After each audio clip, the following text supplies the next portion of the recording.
আজও supreme court এলাকায় পাল্টাপাল্টি বিক্ষোভ করেছে আওয়ামী লীগ ও বিএনপিপন্থী আইনজীবীরা। আবারও উত্তপ্ত দেশের সর্বোচ্চ বিয়স নতুন একটি গুরুত্বপূর্ণ ভিডিও নিয়ে চলে আসলাম। ভিডিওটি না টেনে সম্পূর্ণ দেখার অনুরোধ রইল।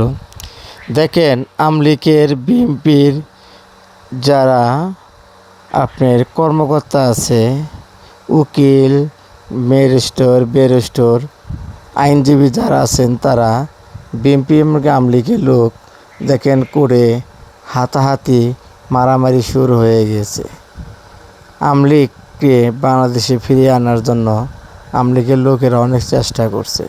চলুন আমরা সেই ভিডিওটি মনোযোগ দিয়ে দেখে আসি যে আওয়ামী লীগ যদি বাংলাদেশে ফিরে আসে তাহলে ডক্টর ইউনূস সরকারের কী অবস্থা হতে পারে।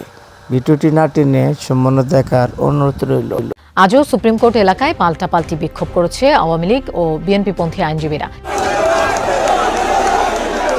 আবারও উত্তপ্ত দেশের সর্বোচ্চ আদালত। আওয়ামী লীগ ও বিএনপির আইনজীবীদের মুখোমুখি অবস্থান ও ধাক্কাধাক্কিতে উত্তেজনা ছড়িয়ে পড়ে আদালত প্রাঙ্গণে।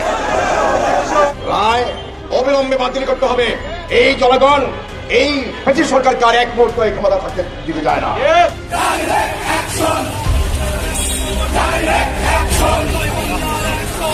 ডাক্তার মোহাম্মদ ইউনূস নিজেও ব্যর্থ, তার উপদেষ্টা পরিষদের উপদেষ্টাও ব্যর্থ। যদি না পারেন ক্ষমতা ছেড়ে দেন, দেশে নতুন সরকার গঠন করব।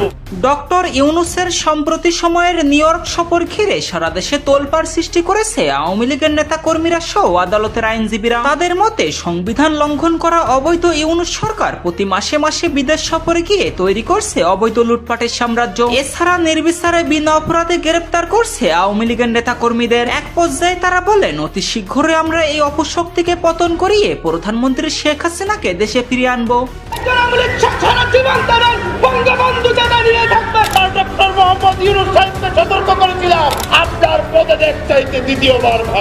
নতুন স্বাধীন করিয়ে মনে করেন আজকে বাংলাদেশকে ধ্বংস করে দিল এরা। আগে যে সরকার ছিল শেখ হাসিনা, উনি যেভাবে দেশ নিয়ন্ত্রণ করে গেছে, আর মনে হয় বাংলাদেশে কোনো সরকার জন্ম হবো কিনা আমার সন্দেহ আছে। দেখেন, আওয়ামী লীগ ছাড়া এই বাংলাদেশে কোনো নির্বাচন হবো না, আমরা সাধারণ মানুষ যা মনে করি। এই 5 আগস্টের পরে থেকে বাংলাদেশের করুণ অবস্থা হয়ে গেছে। পৃথিবীর মধ্যে যত লোভী লোক আছে তার চেয়ে 1 নম্বর লোভী লোক হলে ডক্টর মোহাম্মদ ইউনূস।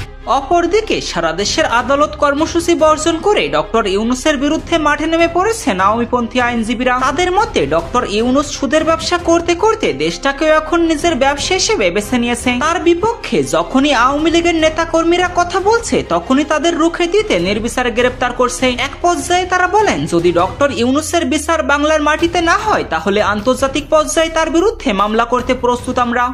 আরে ইউনূস সাহেব, এই অবস্থায় বাংলাদেশ নিয়ে গেছেন, আর কত জ্বালাবেন? দয়া করে আমাদেরকে একটু রেহাই দেন আল্লাহর ওয়াস্তে। বাংলাদেশ ব্যাংকে টাকা নাই, টাকা ছাপাই দিচ্ছেন, মগের মুখ এটা দেশটাকে রসাতলে দিচ্ছেন। এই কারণে আপনি যে ফাঁদে পড়েছেন, প্রয়োজনে আমরা আন্তর্জাতিক আদালতে যাব।